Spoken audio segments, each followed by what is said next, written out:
Right. PowerUP Man, the story. So you see how it goes? You know what it is? I do. All right, here we go. So you're going to do your intro. Who are you and what's your position?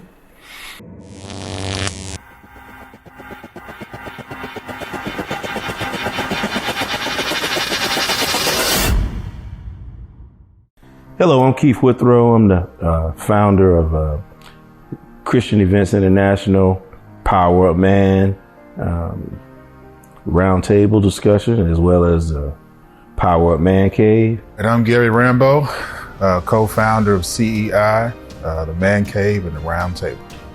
CEI was the original idea. That came about in actually the late 90s, actually. When I thought of CEI in the very beginning, that concept was based on providing a space for Christians to network and do what they do. It just got heavy on me to say, you know what? Instead of CEI being a place and a space for just networking, it's still the same concept, where I create a space for men to come to talk about the things that haunt them, to deal with the things that they've had problems with in their life, to provide a space for these guys to take their mask off, be real, and deal with some of the things that's holding them back from being the best man that they could be. And from that's where the PowerUP Man piece came off of that first concept. That's what it's about. When he was telling me about it, I was thinking about all the lives that would be changed, that would be affected. You know, the men that would be able to get to know God a little bit better. And the thing is that a lot of the guys that that come and that we connect with, you know, some of them have never set foot inside a church. And so they coming in such a way that's like, I mean, it's time for the, meetings and stuff. They're like, man, I've been waiting all week for this. You know what I mean? They're excited. We're excited. You know what I mean? So it's like, I don't know. It's just, when he came to me about it, just felt like, you know what, this is an awesome opportunity. And I felt so privileged to be, asked to be a part of it. We talked about it for like a year before we did anything. And we had our meetings. We have a meeting once a month. We're doing great. But we never did like a YouTube video or anything. We talked about it, we wanted to do it, but we just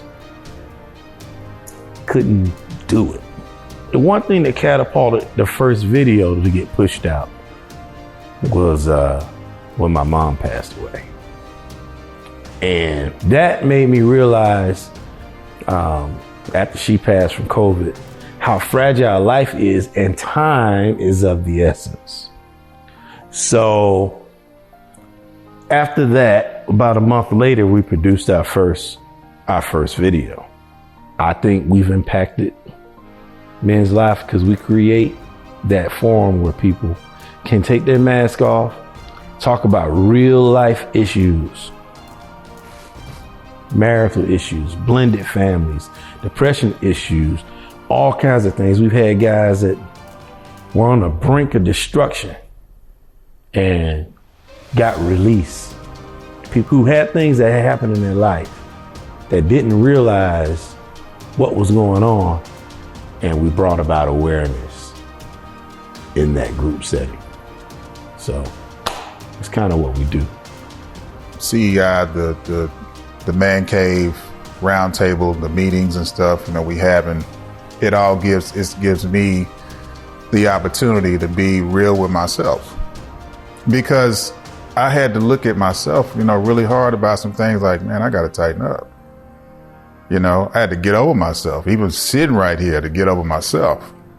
Sometimes it could be something that you're not even aware you're struggling with, and somebody else brings it up, and it brings about the awareness inside of you, and you'll say, wait a minute, I'm doing the same thing, right? So what it does, it makes you recognize and learn and pay closer attention to who you are as a man.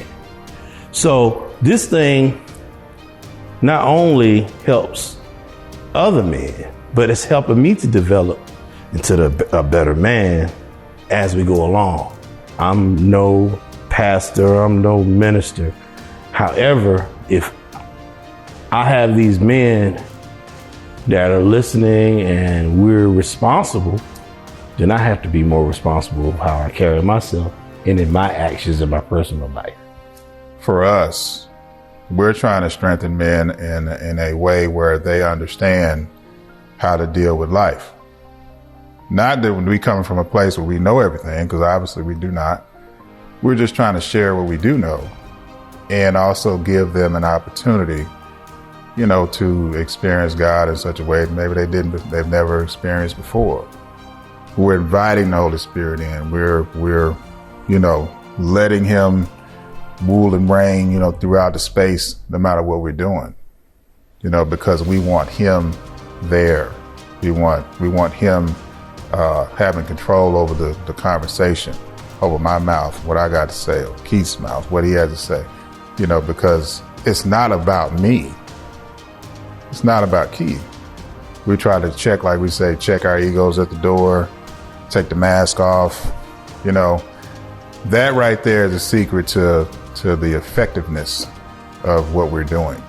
Our motivation is to get the information to the one person who, if it's just one person that gets it and it changes their life, or it makes them not commit suicide, it gets them out of depression, it gets them in a better state of being as a person, whether it be a man, woman, or a child.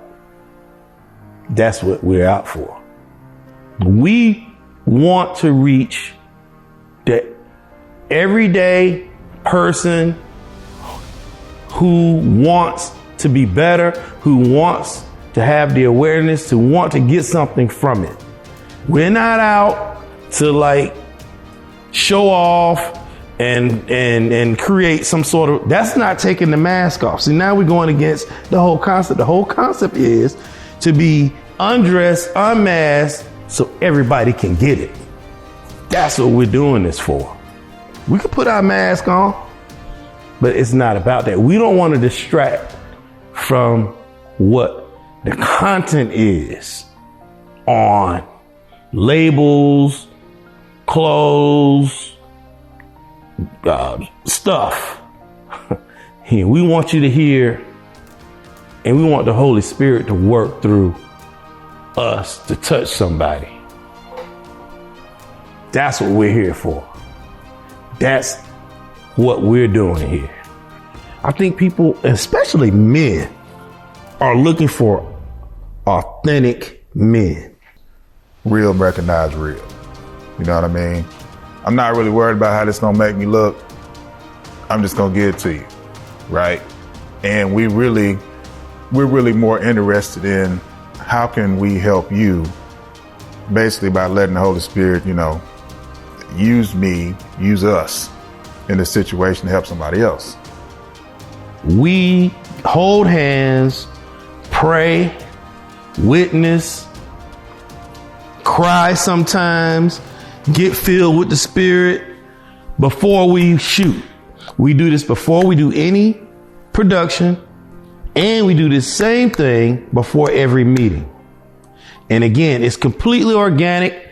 It's not for a show. Gary and I would do it before every meeting, before anybody gets there. We want to get that atmosphere welcome. And we used to say so the Spirit could come in, but now I'm learning more and doing all this. Spirit's already in us, so it wells up in us. We check egos at the door. None of that is allowed here. So in doing that, I think people are looking for truth. Say somebody, a brother comes to our meeting. They're blown away by how real it is. We're dealing with stuff that you probably won't touch in church. I think people are tired of seeing people that's putting on a show or act give you a feel-good message.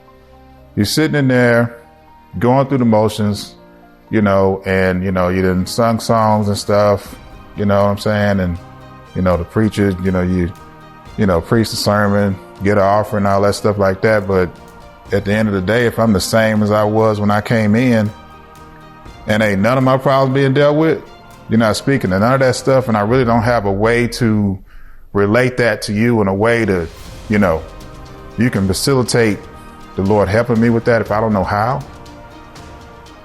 What good are we doing? What are we here for? If you go on and it's like you're just there, just doing some type of, you're going through the religious practice and all that kind of stuff. But if nobody's getting help, then what's the point? Why are we here? And my point is here, this right here. We trying to help somebody. That's why we're here.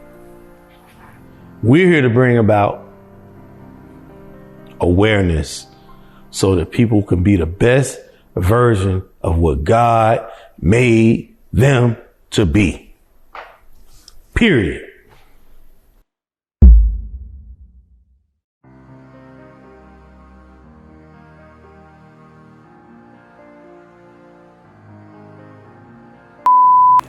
How your skin get so damn smooth? You like a newborn baby over there, man. You see that under the light? Slick, baby. I don't know. The other videos. I was shining like Florida Evans, man. I was looking at my head out there. God, oh, that thing shining. I was like,